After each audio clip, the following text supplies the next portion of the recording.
할렐루야. 4월의 마지막 주에도 새벽 묵상과 함께 하시는 모든 임마누엘 교회 성도님들을 예수님의 이름으로 축복합니다.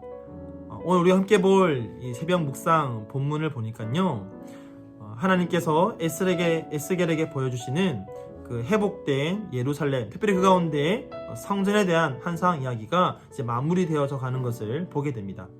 자, 그런데 그 마무리가 어떤 장소로 마무리되는지 여러분 혹시 발견하셨습니까? 오늘 본문 말씀 보니까요, 절기에 대한 규례, 그리고 제사에 대한 규례, 그리고 군주의 기업에 대한 규례, 다음에 어떠한 규례가 나옵니까? 에스겔이 제사장의 거룩한 방으로 가게 되는데요, 그 방 뒤에 한 처소가 있는 것을 보게 됩니다. 그곳은 어떤 곳이냐면 제사장들이 제물을 삶고 굽는 곳이었습니다. 그 다음에 가게 되는 곳은 바깥들인데요, 이 바깥들에서도 보니까 백성들이 가지고 온 제물을 굽는 곳이 있었습니다. 근데 이곳의 이름이 나옵니다. 어떤 이름이었습니까? 바로 부엌이었습니다. 그러므로 제사장들이 제물을 삶고 굽는 것도 바로 부엌이었던 것이죠. 그러니까 오늘 본문 말씀은 부엌을 마지막으로 마무리가 됩니다. 여러분, 성경을 읽어 나가면서 이 부엌이라는 곳이 이렇게 구체적으로 언급되는 곳을 혹시 본 적이 있습니까? 오늘 본문 말씀에 나오는 이 부엌이라는 곳이요, 이 메바슐라라는 단어인데요, 이 단어는 구약 성경에서 단 한 번 사용됩니다. 바로 오늘 본문 23절입니다. 그만큼 오늘 본문이 굉장히 독특한 본문이다라는 것이죠. 자, 이렇게 오늘 본문에 이 부엌이 소개되는데요, 우선 이 부엌이 어디에 있는지를 우리가 한번 주목해 볼 필요가 있습니다. 여러분, 이 부엌이 어디 있습니까? 지금 성전 안에 있습니다. 성전 밖이 아니라 성전 안에 있다라는 것이죠. 여러분, 성전은 어떤 곳입니까? 성전은 그 안에 어디든지 다 거룩한 곳입니다. 성전 안에 있는 사람들은 어디 있든지 간에 다 거룩함을 지키고 유지해야 합니다. 그러므로 성전 안에 성소와 제단과 같은 곳뿐만 아니라 이 부엌도 동일하게 거룩한 곳이다 라는 것이죠. 성소와 제단에 있을 때만 거룩해야 하는 것이 아니라 이 부엌에 있을 때에도 동일하게 거룩해야 합니다. 오늘 하나님은 우리에게 이것을 말씀하고 있다라는 것이죠. 여러분, 성소와 제단과 같이 제물을 올려드리는 곳에서만 우리가 거룩해야 하는 것이 아니라 그 제물을 준비하는 부엌에서도 동일하게 거룩해야 하는 것입니다. 여러분, 제물이 하나님께 올려드려지는 그 장소만 중요하고 거룩한 것이 아니라 그 제물을 준비하는 장소도 동일하게 중요하고 거룩해야 합니다. 제물을 올려드리는 그 시간에만 우리가 거룩해야 하는 것이 아니라 그 제물을 준비하는 시간에도 동일하게 거룩함을 지키고 유지해야 됩니다. 예배를 드리는 그 순간뿐만 아니라 예배를 준비하는 모든 시간과 과정도 동일하게 중요하고 우리가 거룩함을 지켜 나가야 한다라는 것이죠. 여러분은 예배를 드릴 때 하나님 앞에서 거룩한 모습으로 예배를 드리고 계십니까? 네, 그렇다면 정말 잘하고 계십니다. 그럼 제가 한 번 더 질문하겠습니다.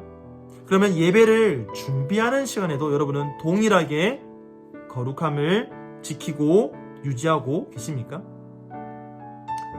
요즘 우리가 각 가정에서 예배를 드리고 있는데요, 여러분, 그때도 미리 예배를 준비하면서 그 모든 준비 과정 중에 거룩한 모습을 갖추고 계십니까? 여러분, 거룩이라는 것은 예배를 드리는 그 순간에 갑자기 갖추어지는 것이 아닙니다. 거룩은 예배를 준비하는 모든 과정 속에서 주님 앞에 드리는 우리의 마음의 자세를 통해서 우리의 이 거룩은 이미 만들어지고 갖추어지는 것입니다. 몇 주 전에 우리가 각 가정에서 예배 드리는 모습을 사진으로 찍어서 보내달라고 했습니다. 그래서 그 사진들을 모아서 우리가 예배 중에 영상으로 만들어서 함께 보았습니다. 여러분 기억하십니까? 그때 제가 소망의 어르신들의 그 사진을 우리 소망의 부회장 되시는 권사님 통해서 받았는데요. 제가 처음에 그 사진을 받고는 그 사진을 보면서 얼마나 감동을 받고 또 눈물을 흘렸는지 모릅니다. 제가 왜 감동을 받았냐면 첫 번째는요, 너무 오랜만에 보는 우리 소망의 어르신들의 그 모습에 너무 감격스러웠고, 사실 그보다 더 감동스러웠던 것은 뭐냐면 우리 예배를 드리시는 그 소망의 어르신들의 모습이 예배당에서 제가 보던 그 모습 그대로였기 때문입니다. 매주일 예배에 오실 때마다 그 정장을 갖춰 입고 오시던 그 모습 그대로 각 가정에서도 정말 그렇게 깔끔하게 정장을 갖춰 입고 예배 드리는 모습 보면서 제가 얼마나 감동을 받았는지 모릅니다. 여러분 한번 생각해 보십시오. 이미 그 모습 속에 예배를 어떻게 준비했는지 충분히 예상되지 않습니까?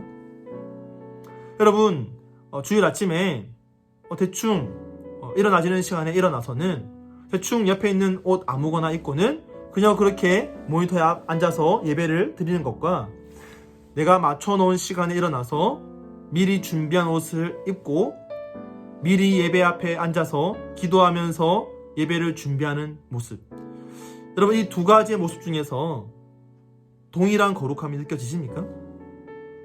만약 아니라면 우리 사람의 눈에 보기에도 그러한데 사람의 마음의 중심을 보시는 하나님께서는 어떻겠습니까?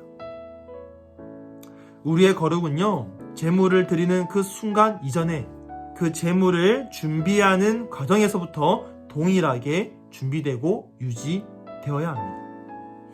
여러분 이제 하나님은 우리 자신을 거룩한 산 제물로 받기 원하십니다. 그렇다면 우리 자신을 주님 앞에 거룩한 산 제물로 올려드리기 위해서는 우리 자신을 거룩하게 잘 준비해야 하는 것이죠. 그렇게 주님 앞에 우리를 올려드려야 합니다. 단순히 예배드리기 직전 그 주일의 문제가 아니라 한 주 전체를 놓고 볼 때에 우리는 주님 앞에 준비되어야 합니다. 여러분 성전은요 왜 거룩하냐? 그곳에 하나님이 임재하고 계시기 때문입니다. 그렇게 성전은 그 안에 모든 곳이 다 거룩한 것이죠. 여러분 우리는요 주님이 거하시는 성전입니다.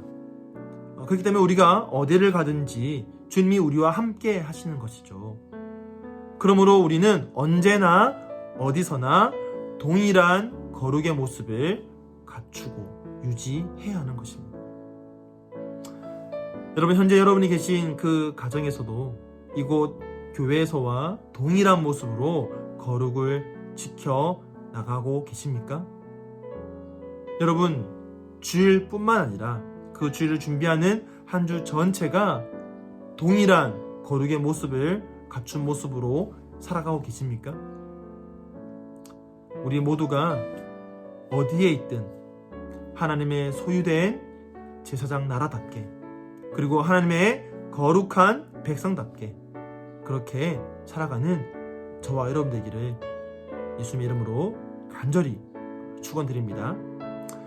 우리 시간 말씀을 기억하면서 함께 기도하겠습니다. 주님 앞에 날마다 거룩하게 우리의 모습을 갖추고 주님 앞에 우리를 올려드리기에 합당하도록 그렇게 매일매일의 삶을 준비하며 거룩하게 살아가는 저와 여러분 되기를 결단하면서 이 시간 함께 합심으로 기도하겠습니다. 함께 기도하겠습니다.